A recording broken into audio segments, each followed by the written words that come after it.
오늘은 내가 어디 있느냐 라는 제목으로 함께 말씀을 생각해 보겠습니다. 아담과 하와가 범죄하고, 그러니까 하나님이 따먹지 말라고 하신 선악을 알게 하는 나무의 그 열매를 따먹고 나서 자신들이 죄를 지었음을 깨닫고 두려움과 부끄러움에 사로잡혀 숨게 됩니다.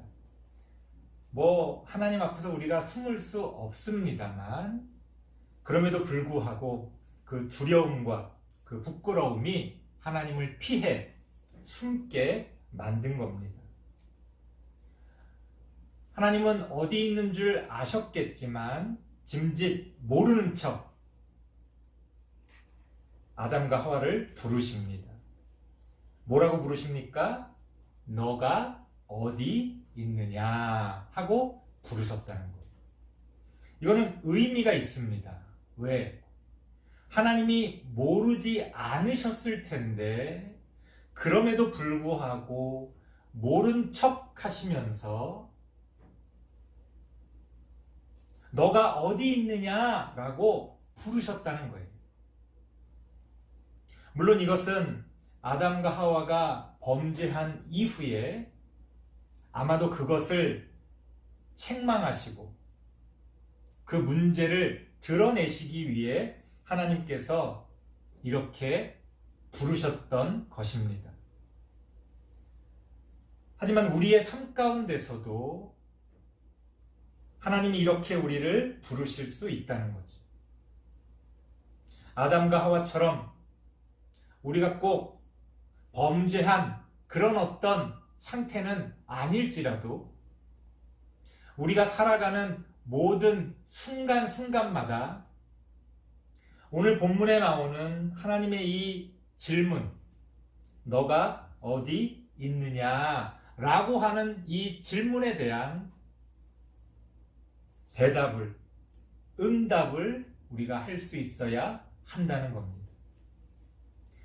이 하나님의 질문에 대해서 우리가 문장을 분석해서 세 가지를 생각해 볼 수가 있습니다.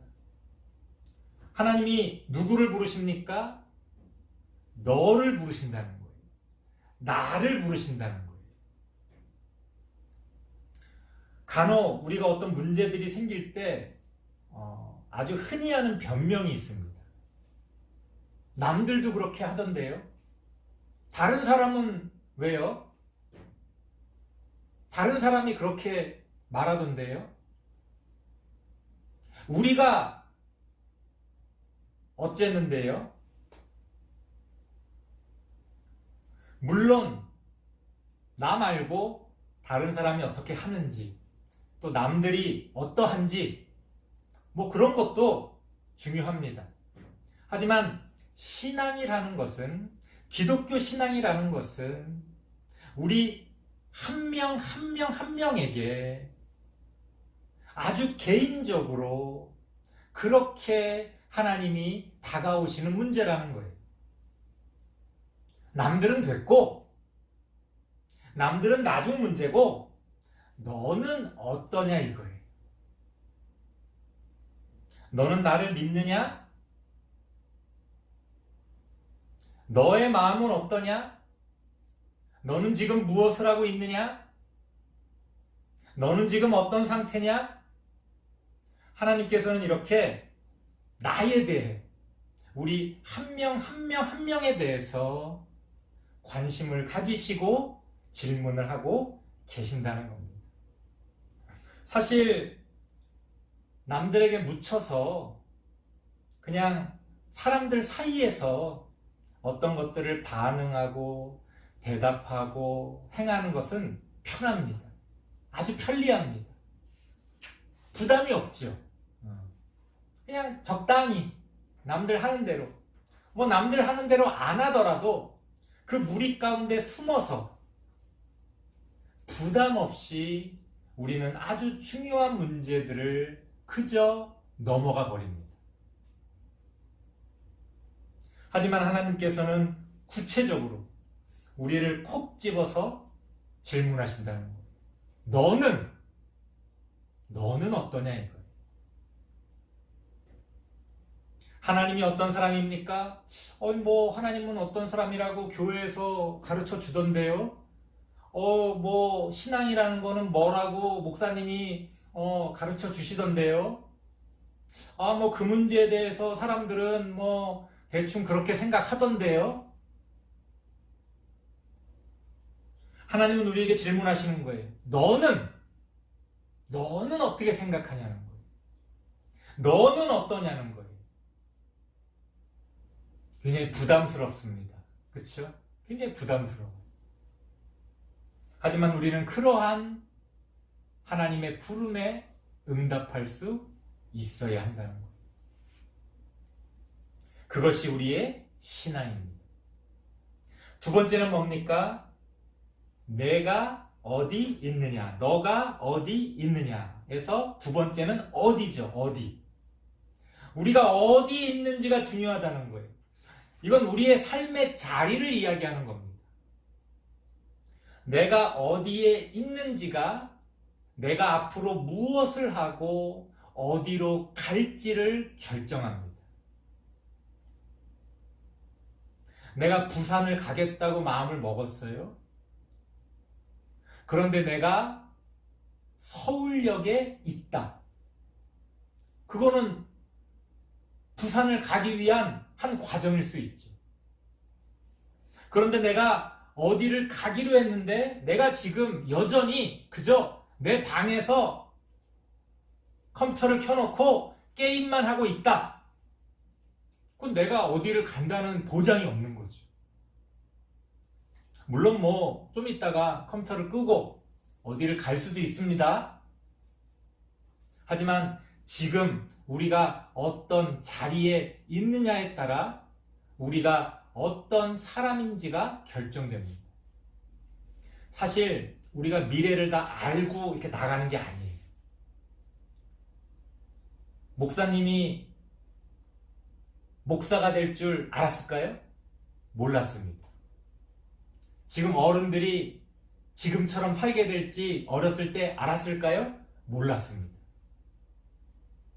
물론 아주 유명하고 성공한 사람들 이야기를 들어보면 뭘 막 이렇게 꿈을 꿔서 그 꿈을 이렇게 척척척 이룬 것처럼 이야기하지만 그거는 결과론적으로 또 성공한 사람들, 그런 사람들에게 물어보니까 마치 그런 것처럼 대답할 뿐이지, 우리 모두는 그 순간 그 자리에서 우리가 할 수 있는 하나의 문을 여는 거예요. 내가 이쪽 문을 여느냐 이쪽 문을 여느냐에 따라 나의 삶의 방향은 달라집니다. 그 문을 열고 들어가면 또 다른 문이 우리를 맞이합니다. 또 우리는 어떤 문을 열어야 될까요? 우리가 어떤 문을 여느냐에 따라 우리의 삶의 자리는 달라집니다. 그렇게 조금씩 선택하고 우리의 삶의 자리를 선택하다 보면 나중에 봤을 때 그게 우리의 인생이 되는 거예요. 그렇게 매 순간 우리는 어떤 자리를 선택합니다. 그게 우리를 만들어갑니다. 여러분은 지금 이 시간 이 예배 드리는 자리를 선택한 거예요. 그것이 여러분을 만들어가고 그것이 여러분들을 규정합니다. 그게 우리의 신앙이에요. 그렇게 우리는 우리가 어디에 있는지에 대해서 관심을 가지고 그것들이 모여져서 나라고 하는 사람, 나의 신앙이라고 하는 것들이 만들어져 간다는 겁니다. 마지막 세 번째는 내가 어디, 너가 어디 있느냐. 있다는 거는 뭐예요? 존재한다는 거죠. 어떻게 존재한다는 겁니까?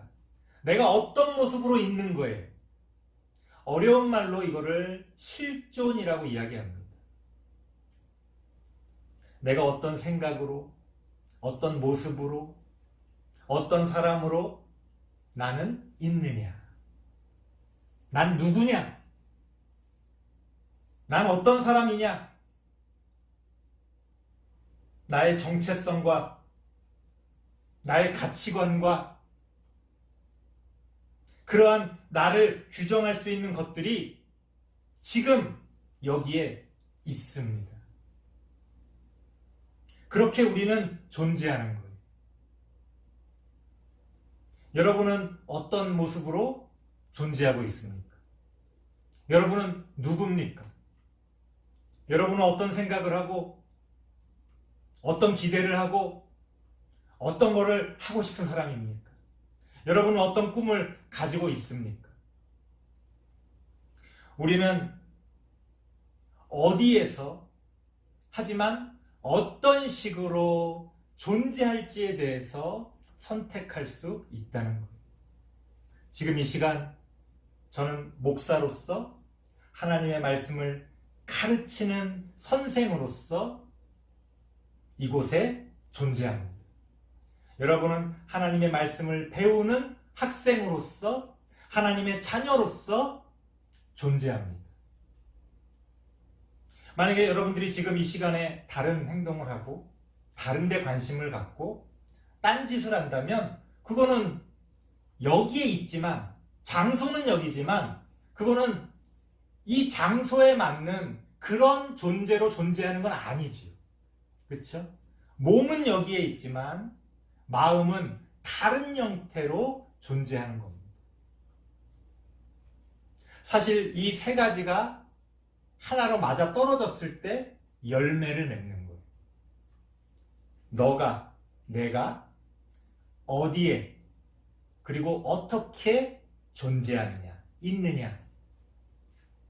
그것이 바로 우리를 만들어가고 우리의 삶의 열매를 결정합니다.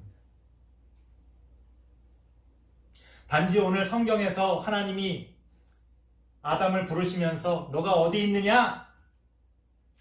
그렇게 그저 찾으신 것이 아니라 범죄하고 숨어있던 아담에게 두려움과 부끄러움에 사로잡혀 있던 아담과 하와에게 하나님이 질문하시는 거예요. 너 지금 어디에서 뭘 하고 있는 거야? 너 도대체 지금 어떻게 존재하고 있는 거냐? 너는 누구냐? 너는 앞으로 어떻게 살 것이냐? 너는 무엇이 되기를 원하느냐? 넌 도대체 누구냐? 그렇게 하나님이 우리에게 질문하고 계십니다. 여러분은 여기에 대해서 어떻게 응답하시겠습니까? 어떻게 대답하시겠습니까? 나는 누굽니다. 나는 누가 되고 싶습니다. 난 누가 되길 원합니다. 나는 어떻게 살길 원합니다. 나는 어떤 꿈이 있습니다. 나는 이 세상을 어떻게 바라보며 또 이 세상을 향해 어떤 모습으로 살아가겠습니다.